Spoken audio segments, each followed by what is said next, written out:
All praise and glory be to God, who through the power of his might hath delivered his creation from the nakedness of non-existence, and clothed it with the mantle of life.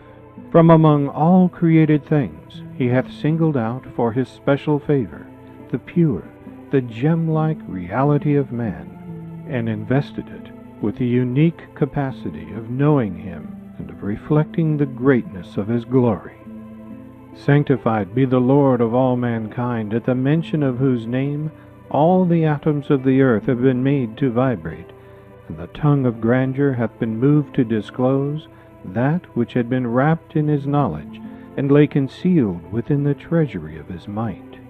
He, verily, through the potency of his name, the mighty, the all-powerful, the Most High, is the ruler of all that is in the heavens, and all that is on the earth.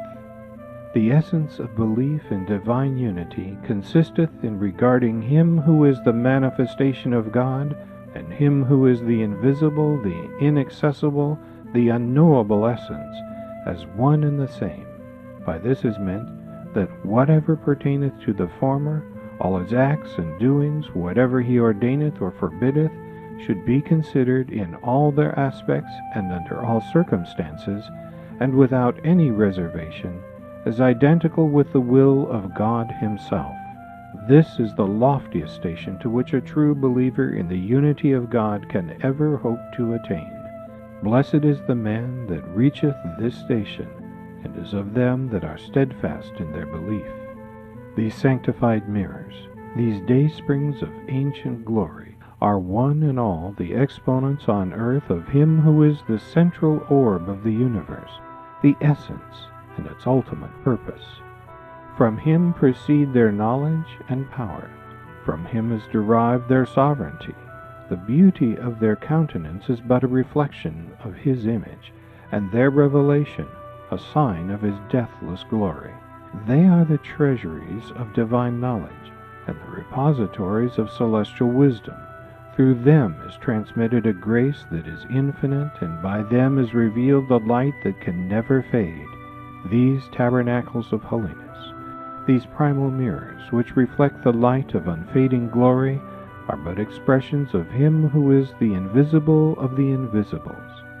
By the revelation of these gems of divine virtue, all the names and attributes of God, such as knowledge and power, sovereignty and dominion, mercy and wisdom, glory, bounty, and grace, are made manifest. O Son of Spirit, the best beloved of all things in my sight is justice. Turn not away therefrom, if thou desirest me, and neglect it not, that I may confide in thee.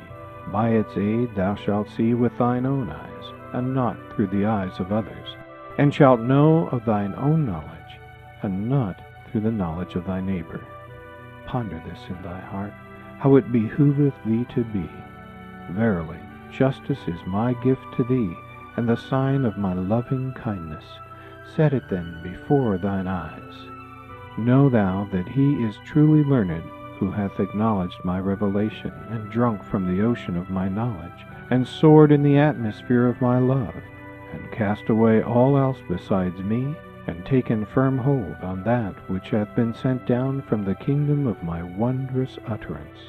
He verily is even as an eye unto mankind, and as the spirit of life unto the body of all creation. Glorified be the All-Merciful, who hath enlightened him, and caused him to arise and serve his great and mighty cause. Verily, such a man is blessed by the concourse on high, and by them who dwell within the tabernacle of grandeur, who have quaffed my sealed wine in my name, the omnipotent, the all-powerful. O Son of Man, thou dost wish for gold, and I desire thy freedom from it. Thou thinkest thyself rich in its possession, and I recognize thy wealth and thy sanctity therefrom. By my life, this is my knowledge, and that is thy fancy. How can my way accord with thine? In the treasuries of the knowledge of God there lieth concealed a knowledge which, when applied, will largely, though not wholly, eliminate fear. This knowledge, however, should be taught from childhood, as it will greatly aid in its elimination. Whatever decreaseth fear increaseth courage. Should the will of God assist us, there would flow out from the pen of the divine expounder a lengthy exposition of that which hath been mentioned, and there would be revealed in the field of arts and sciences what would renew the world and the nations. A word hath likewise been written down and recorded by the pen of the Most High in the crimson book, which is capable of fully disclosing that force which is hidden in men, nay, of redoubling its potency. We implore God, exalted and glorified be He, to graciously assist His servants to do that which is pleasing and acceptable unto Him. O ye sons of spirit, ye are my treasury, for in you I have treasured the pearls of my mysteries and the gems of my knowledge. Guard them from the strangers amidst my servants, and from the ungodly amongst my people. In truth, knowledge is a veritable treasure for man, and a source of glory, of bounty, of joy, of exaltation, of cheer and gladness unto him. Happy that man that cleaveth unto it, and woe betide the heedless.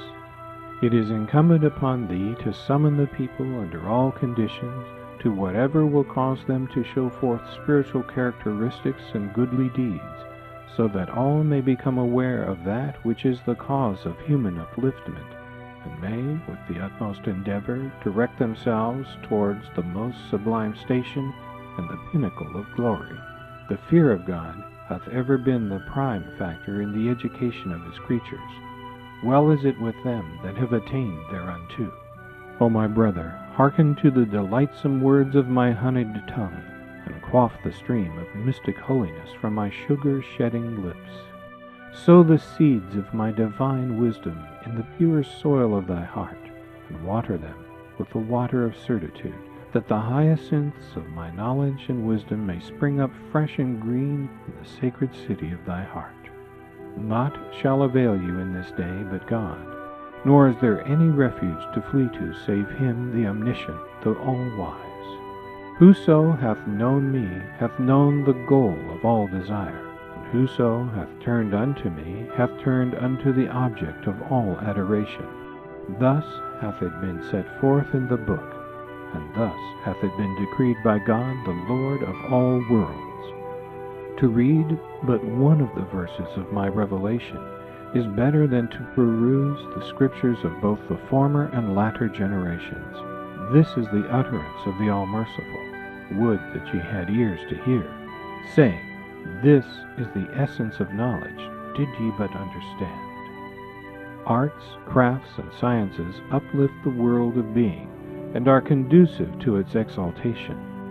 Knowledge is as wings to man's life, and a ladder for his ascent. Its acquisition is incumbent upon everyone.